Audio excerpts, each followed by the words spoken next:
যে ব্যক্তি জানে কবর কিরকম, যেই ব্যক্তি কাফন দেখেছে, যেই ব্যক্তি মানুষকে দাফন করতে দেখেছে, যেই ব্যক্তি বড়ই পাতার পানিতে গোসল করাইতে দেখেছে, যেই ব্যক্তি 3 হাত মাটির নিচে মানুষ রাখতে দেখেছে, উপরে বাঁশ দিয়ে আবার মাটি দিয়ে চাপা দিতে দেখেছে, সে হাসে কিভাবে? হাসে কিভাবে?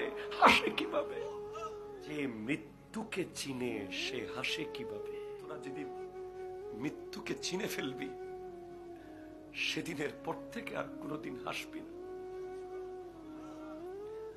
আজকে আমার যুব সমাজের ভাইদেরকে আমরা কিভাবে বুঝালে, আমাদের বুঝানো সম্পর্কে আর কোনো অভিজ্ঞতা আমাদের নাই, কিভাবে বুঝালে তারা ঠাট্টা ছেড়ে দেবে, মজা ছেড়ে দেবে, মস্কারি ছেড়ে দেবে, হাসি ঠাট্টা, হাসি ঠাট্টা, হাসি ঠাট্টা,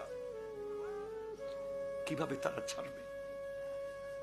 আমরা শুধু পারতেছি না তাদেরকে কবরের ভিতর থেকে ঘুরিয়ে আনতে, আমরা বাকি সব করেছি।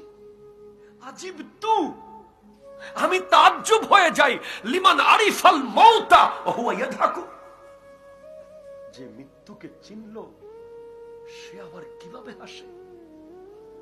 আমার নবী বলেছেন, আমি যা জানি তোমরা যদি তা জানতে তোমরা আর কোনোদিন হাসতে না।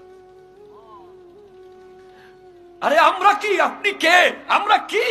যেখানে সিদ্দিক আকবর রাদিয়াল্লাহু তাআলা আনহু আফজালুল বাশার বাদাল আম্বিয়া, আফজালুন নাস বাদাল আম্বিয়া, যার ব্যাপারে আমার নবী বারবার বলেছেন তুমি জান্নাতি, তুমি জান্নাতি, তুমি জান্নাতি, উনি বলছে আমি আবু বকর কেন মানুষ হলাম?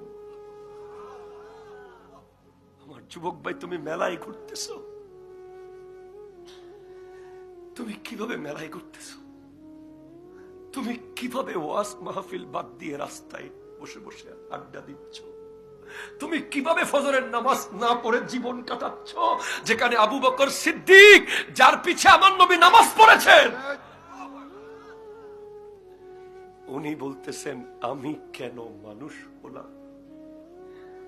আমি যদি গাছের পাতা হতাম আমার কোনো হিসেব হতো না।